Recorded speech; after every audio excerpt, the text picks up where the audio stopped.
ToddYoungONLINE presents Young Tales.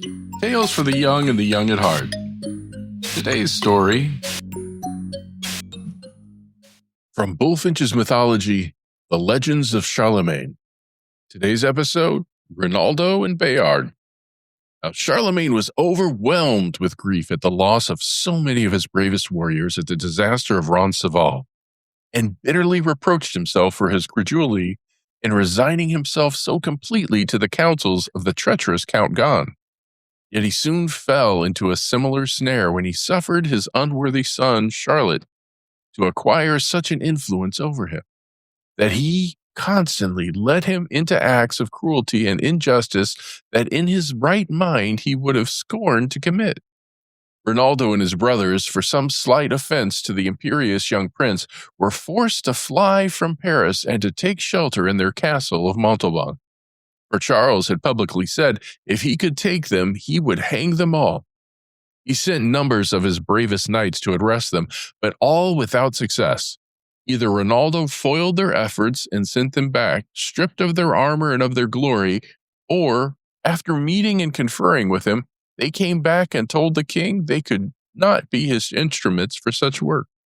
At last Charles himself raised a great army and went in person to compel the paladin to submit. He ravaged all the country round about Montalban so that supplies of food should be cut off, and he threatened death to any who should attempt to issue forth, hoping to compel the garrison to submit for want of food. But Rinaldo's resources had been brought so low that it seemed useless to contend any longer. His brothers had been taken prisoners in a skirmish, and his only hope of saving their lives was in making terms with the king. So he sent a messenger, offering to yield himself and his castle if the king would spare his and his brothers' lives. While the messenger was gone, Rinaldo, impatient to learn what tidings he might bring, rode out to meet him. When he had ridden as far as he thought prudent, he stopped in a wood, and alighting, tied Bayard to a tree. Then he sat down, and as he waited, he fell asleep. Bayard, meanwhile, got loose, and strayed away where the grass tempted him. Just then came along some country people, who said to one another, "Look, is not that the great horse Bayard that Rinaldo rides? Let us take him and carry him to King Charles, who will pay us well for our trouble." They did so, and the king was delighted with his prize, and gave them a present that made them rich to their dying day. When Rinaldo woke, he looked round for his horse, and finding him not, he groaned and said, "Oh, unlucky hour that I was born! How fortune persecutes me!" So desperate was he that he took off his armor and his spurs, saying, "What need have I of these, since Bayard is lost?" While he stood thus lamenting, a man came from the thicket, seemingly bent with age. He had a long beard hanging over his breast and eyebrows that almost covered his eyes. He bade Rinaldo a good day. Rinaldo thanked him and said, "A good day? I have hardly had since I was born." Then said the old man, "Signor Rinaldo, you must not despair, for God will make all things turn to the best." Rinaldo answered, "My trouble is too heavy for me to hope relief. The king has taken my brothers and means to put them to death. I thought to rescue them by means of my horse Bayard, but while I slept, some thief has stolen it." The old man replied, "I will remember you and your brothers in my prayers. I am a poor man. Have you not something to give me?" Rinaldo said, "I have nothing to give." But then he recollected his spurs, and he gave them to the beggar and said, "Here, take my spurs. They are the first present my mother gave me when my father, Count Aymon, dubbed me knight. They ought to bring you 10 pounds. The old man took the spurs and put them into his sack and said, "Noble sir, have you nothing else you can give?" Rinaldo replied, "Well, are you making sport of me? I tell you truly, if it were not for shame to beat one so helpless, I would teach you better manners."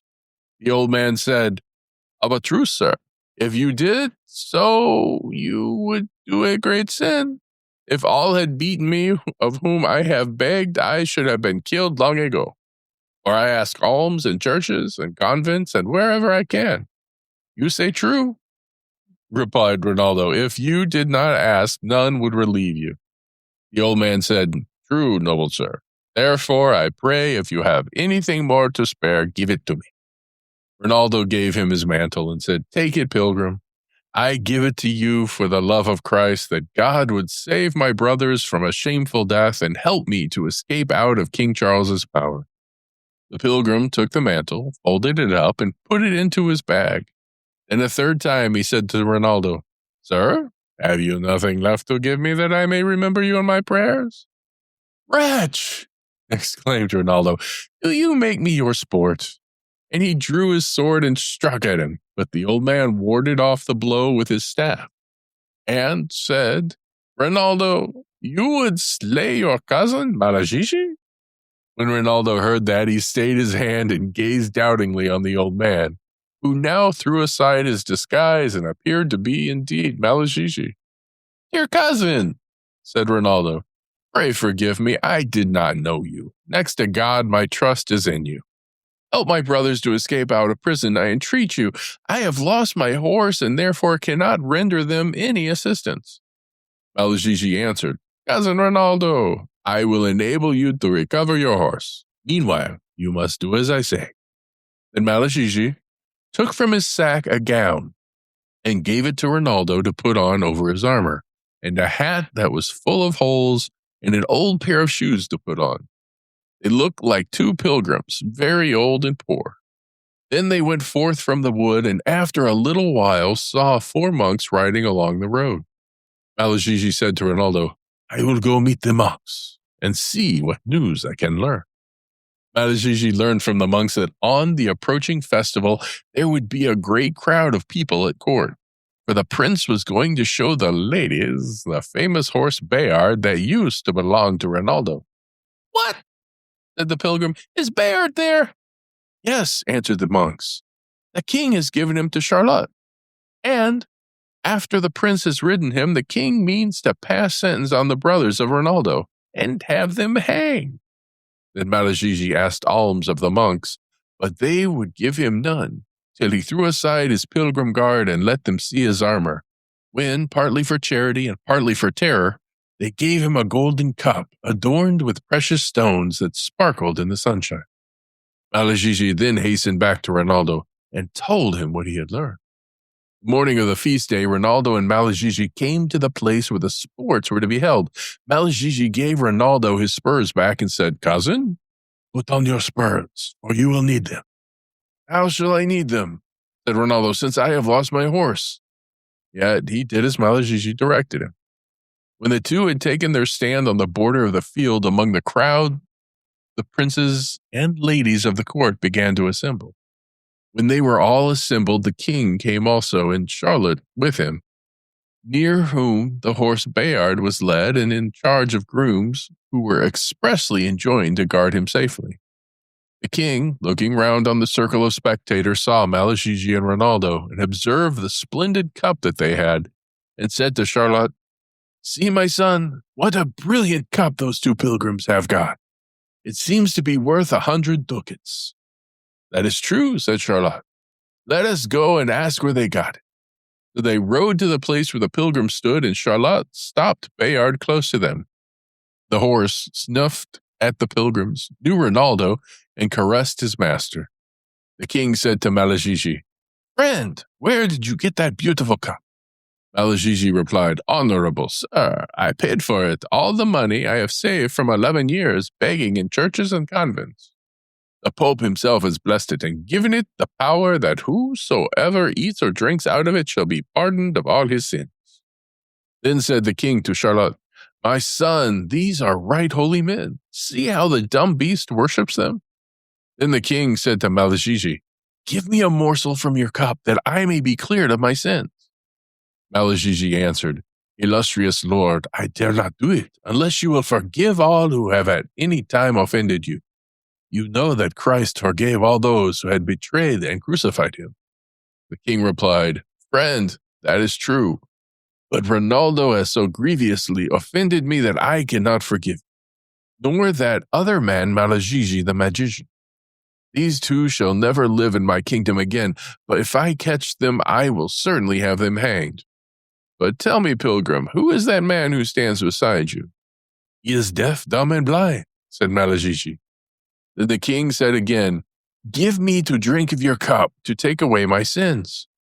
Malagigi answered, "My lord king, here is my poor brother, who for 50 days has not heard, spoken, nor seen. This misfortune befell him in a house where he found shelter. And the day before yesterday we met with a wise woman who told him the only hope of a cure for him was to come to some place where Bayard was to be ridden, and to mount and ride him. That would do him more good than anything else." Then said the king, "Friend, you have come to the right place, for Bayard is to be ridden here today. Give me a draught from your cup, and your companion shall ride upon Bayard." Malagigi, hearing these words, said, "Be it so, then, the king." Be it so. Then the king, with great devotion, took a spoon and dipped a portion from the pilgrim's cup, believing that his sins should be thereby forgiven. When this was done, the king said to Charlotte, "Son, I request that you will let this sick pilgrim sit on your horse, and ride if he can, for by doing so, he will be healed of all his infirmity." Charlotte replied, "That will I gladly do." So saying, he dismounted, and the servants took the pilgrim in their arms and helped him on the horse.